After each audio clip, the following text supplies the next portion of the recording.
this session is on maths and sustainability. Now, I bet most of you at home or in the classroom have heard of sustainability. Think about the last time you heard of sustainability, either in your lessons or in the news, or even people talking about it. And if it wasn't the word sustainability, it might have been green or eco or the environment, or even climate challenge, climate emergency, extinction, words like that. These are really hot topics and they're important. It is perhaps one of the most important issues that we have to face at the moment. So I'm joined today by Jo Livesey from Citi Bank, who's going to tell us how maths can save the world. Over to you, Jo. Thank you. Can you tell us, please, Jo, what your job title is, please? So my job title is a private banker, and I work at Citi Private Bank based in London.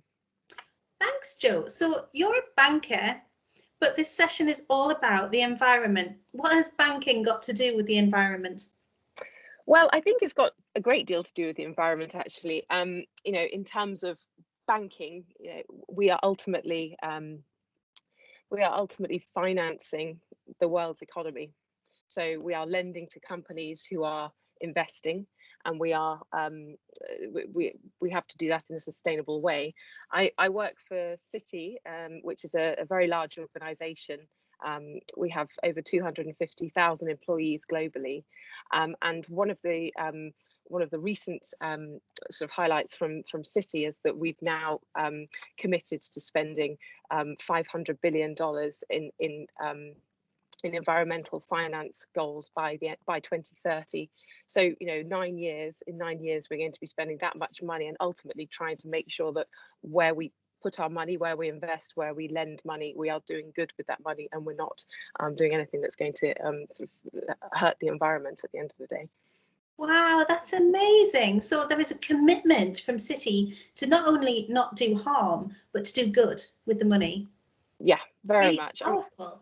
Very much. I mean, our main principle at Citi is to provide financial services that enable growth and economic progress, and we want to do that in a sustainable way. We don't want to do that to the detriment of our planet. Wow. And when you talk about investing money, who do you invest money for? Is it for individuals or companies? Yeah, so in the private bank, we look after individuals. So my role is a banker, so I'm responsible for about 25 clients of Citi Private Bank, and these clients are wealthy individuals who've made their money. A lot of them have made their money themselves. They haven't all inherited money. So lots of them are entrepreneurs. They are financial professionals, so they've worked in banking for their careers, or they've worked in hedge funds, private equity, a lot about investing ultimately, and they come to us wanting to invest their money. So one of the sort of hot topics at the moment is ESG, environmental, social, and governance, and how companies are making sure that they sort of are committed to advancing each of those goals. And so obviously, as we invest, we want to make sure we are investing our clients' money in companies which have good ESG scores. Wow. So I've heard of this phrase ESG before. Can we break it down, please, into those three? Yeah. So I would say almost all companies on, so let's take the UK stock market. There are many companies listed on there, so their shares, so basically a part ownership in that company, are listed on the stock exchange, and a share is, as I say, a stake in a company, and they are available for anyone to go and buy. So if you go and buy one share in Royal Dutch Shell, for example, you own a tiny percentage of that company's of that company equity. So a lot of these companies who are listed on the stock exchange are being required to make sure that they are sort of looking at all of their environmental, social, and governance credentials, and making sure that they are doing things to change how they work, to make sure that they are ultimately looking good on those scores. So let's take environmental. you might say that a mining company or a oil and gas company has a very bad environmental score, but when you start looking under the surface of it, a lot of these companies are investing very heavily in renewable energy, so wind farms, things like that. So BP, Shell, they realize that they can't continue to mine or ultimately extract oil and gas, and they're changing their business model to move more into renewable energy. And so that's there are companies out there that help score these businesses, and so the E score might be actually improving, rather than just you thinking, oh, it's oil and gas, I'm not going to invest, because it's not. I see. Right. And what about the S part? So S is about social. So things like diversity, things like women representing the women on boards, women in the workforce, and actually something about Citi is we have recently, on the 1st of March, we had a new CEO, so which is a chief executive officer, so that basically the person who is responsible and runs the company, and who is the manager of all managers, and that lady is a woman, a lady called Jane Fraser. And she is the very first woman to run a Wall Street bank, or an American big, large global institution, a large banking institution at least. So we're very proud that she has come on to sort of run the business, and we've already seen changes since she's been in the job just over 2 months. So things like the ESG, the sort of commitment to financing ESG, that's come from her. She's also talked about flexible working and how that will affect our workforce. So we've already seen some positive change there, and other things about diversity, obviously Black Lives Matter, all of the stuff like that. We've obviously been very aware of, and we have a very diverse workforce as a given we're a huge organisation across the globe. We have colleagues all over the world, and so it very much affects our business as well. Yes, it does. Now this sounds like it's a huge and it's a very important issue. And I suppose the demand is coming from your customers. Is that right? Yes, yeah? That's right. But also, are you monitored on the ESG side? Are there regulations for it? I think there'll be a natural regulation of investors ultimately. I think investors, when they realise that if you're not doing well on one particular score, people won't invest, and I think that's where it's sort of realised that for example, the G, we didn't cover G, but governance. For a bank, you want to make sure that all of your risks and controls are very well established, and you're not going to lose someone's money, or you've got to make sure you run a very tight ship, and if you don't, people won't invest. So I think it's from it becoming or from it being a nice to have, it's kind of a necessary now. And people Yes, are focused on it absolutely. a lot more. So that's people power then, isn't it? That's the power of the customer. It definitely is. It definitely Excellent. is. Right. Yeah. So there may be young people at home who are thinking they don't know what job they want to do, but they might have an idea of things that they're good at, and things that they care very passionately about. And so if people at home are thinking about combining maths with the environment, hopefully this is really interesting to know that a career in finance can actually lead to helping the climate emergency that we have just now. So, Joe, can you tell me, please, about what your job is like then? So we've talked about the big purpose of it and the reason for it, which is fantastic. So what do you do in your job? So a job of a banker. I mean, ultimately, I represent Citi, and I look after, as I mentioned, around 25 clients. So my job is to get to know them, get to understand what they're looking to achieve with their money. We could go through an example just to help. So let's say an entrepreneur, they've just built up a business. They've recently sold it, and some people might sell to another. They may have sold to another business. They may have sold to an investor.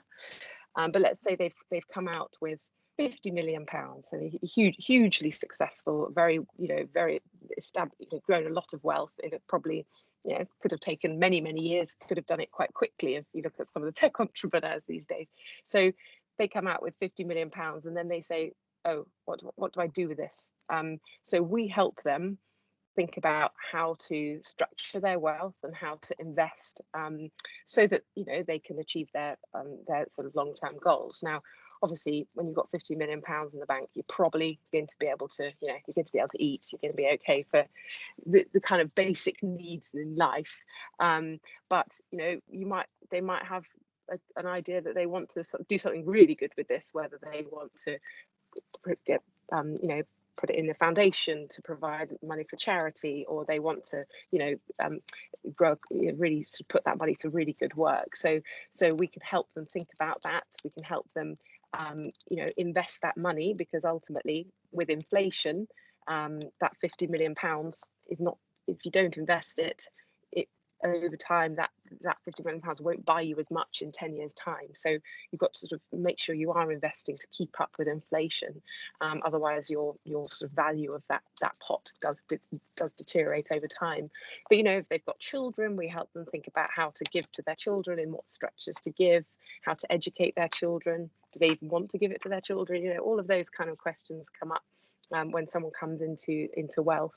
And so that's at the start of a journey. But on a day-to-day, I'm working with clients who've got an investment portfolio with us already. So we're looking at how has it performed, and thinking about where does maths come into that. It's very much how do statistics, ultimately looking at how just performance growth, thinking about percentage growth, things like that. That's all in my day-to-day work in terms of how I use maths. Fantastic. Thank you for that. Let's come back to the maths in a moment, but can you tell me any of the other skills and attributes then that you use on a daily basis, as well as the maths? So you've talked about your clients there and the issues. So what other skills and attributes do you use? There's problem solving, because not everything goes right every day. So there's always something that you've got to, an issue that's happened and you need to solve, whether it's a client has given us an order to buy something and we haven't done it, or it didn't go through at the right level. You've got to work out that problem. Relationship management, so building rapport with people, being able to build their trust. You can't build trust day one, that takes a long time. But being sort of being listening well and having good listening skills to make sure you're really understanding what they want. What else? I think sort of time management is a very important skill.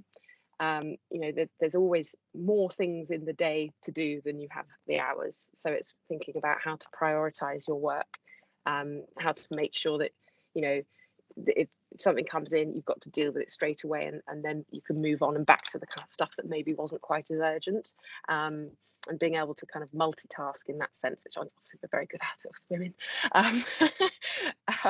So it's just things like that, which you're ultimately providing a service to a client, so you've got to juggle a lot of balls in the air for lots of different client needs, and it's deciding what's the important one to focus on first. Yes, I see. Thank you. That's really fascinating, because at Founders for Schools and Maths for Girls, we like to showcase the huge range of careers that when people think of maths, they might not necessarily think of, and areas that you can work in and the other skills that you use. So that's a really great insight. Thank you.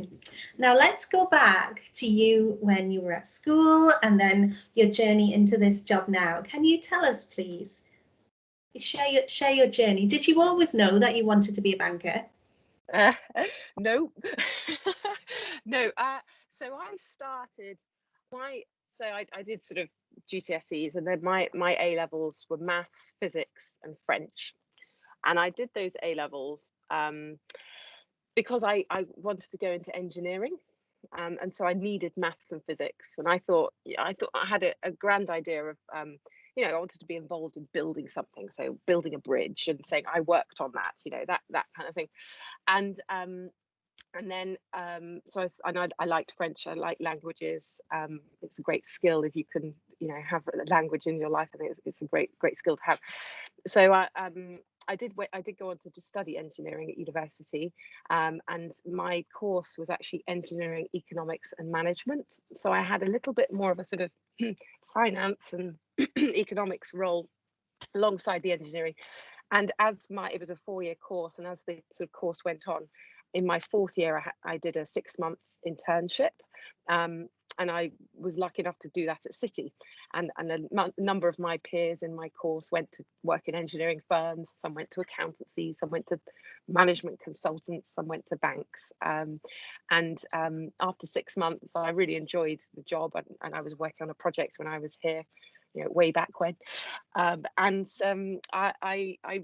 enjoyed it and was offered a job at the end. So, as a graduate placement. So I came in on a graduate scheme into the corporate side of the bank, which instead of looking after individuals, which I do now, it's looking after companies. And it's kind of gone on from there. I wouldn't say I've ever said I want to work in banking. I didn't know. I really didn't know, but it's kind of my career that sort of led me, from engineering into corporates into looking after private individuals, and I enjoy it because I enjoy talking to people. I enjoy hearing their stories, and that's the fun bit of the job, definitely. Oh, fantastic. Thank you for that. Thank you. And so people at home, I want you to take a moment and think about whether you have had any thoughts about what you want to do when you leave school, whether that's a problem you want to solve or an area you want to work in. And if you're with somebody else, you can have a quick chat either now or after this about what your thoughts are so far. So Jo, I want to ask you as well, please, were there times when the maths or the physics was difficult? And what did you do about that? So yes, definitely. At university as well. I mean, most definitely university. My maths is very hard. Engineering maths, it's just all applied maths. So, but I think it just takes perseverance. I think with maths, and with physics, it's all about you almost need to find someone who can explain it in a different way if you can't quite get it. It's just so frustrating when you can't get it, and then someone explains something just slightly differently, and you're like, aha, and you have the sort of light bulb moment, and then it's easy, and then it becomes easy because you suddenly realize, aha, that's how I do it, and then every problem you come across you can replicate. So I would say it's obviously practice, and it's perseverance, and it's finding other ways to think about the problem. And yeah, and as I say, I used to love maths when I could do it. Like it's so fulfilling, and that your maths homework doesn't take you very long because you're like, oh, I know how to do that.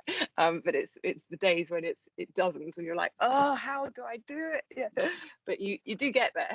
You do, Yes. So what I'm hearing is perseverance and persistence, and looking at it from a different way, or yeah, asking someone else to explain it in a different way. yeah, Yeah. Yeah, I'd yeah. agree with you. It's that practice, and going to seek help. So you mentioned statistics earlier, that you use that a lot in your job. So if there are people at home who think, well, there are some parts of maths that I like and other parts less that I like, do you need to be great at everything to be in your type of role? No, I would say not. I mean, I think maybe probably what I didn't realize when I was younger and at school is the range of jobs that there are. It's especially in a bank.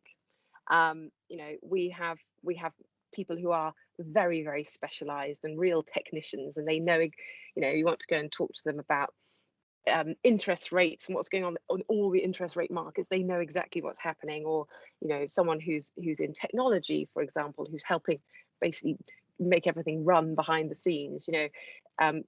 Everyone. And then you've got relationship managers like me who have come from a sort of maths background but maybe don't use it quite as much anymore as someone who's in sort of an analysis kind of role. So I don't think you have to be, you don't have to sort of be good at everything in maths. Like you can like some parts and not others, and it can still help you. And it's also a mindset. I don't think it's necessarily knowing how to do so. Like it's a perseverance mindset, and it's also a logical thinking, which I think is how, which you could apply to all, other sort of walks of life.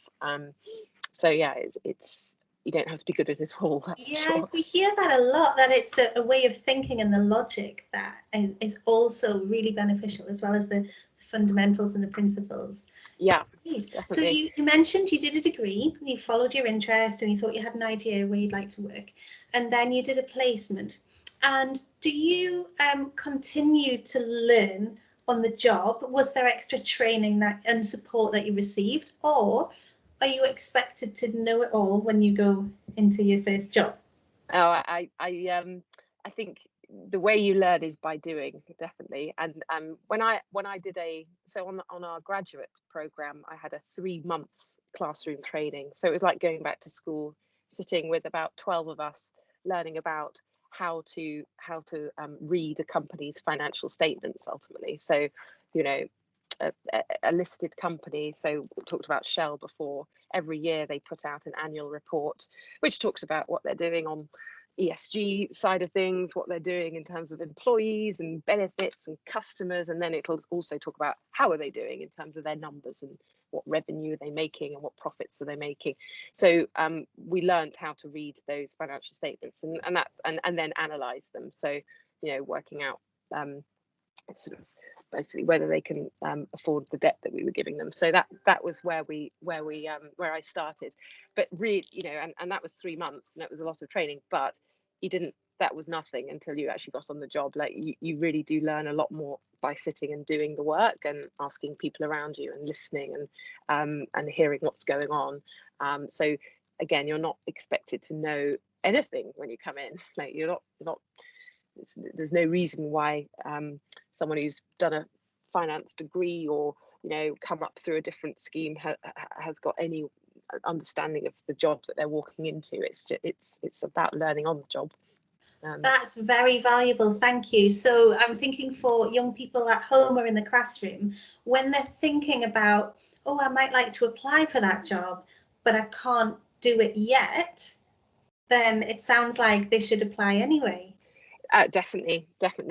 I'm sure you know the stat, Louise, about women and applying for jobs, and how often someone will a lady will often look at the 10 things they need to do, and they say, oh, I can do 9 of them, but I just can't do that 10th one, so I'm not going to go for the job. And and often, I mean, I'm generalizing, but a man might look at it and go, I can do 5 of them, I'm going for it. So it's not being too hard on yourself and just going for it Yes, and anyway being and seeing. brave. And as you say, there's going to be training on the job, either formally and Yeah, then asking colleagues and listening and an experience as well is going yeah. to help. So to everyone at home, if you're thinking about it, then let's ask Jo, is banking a good area to go into? Are there lots of jobs? And what are the key attributes, as well as a mathematical background, that you would look for?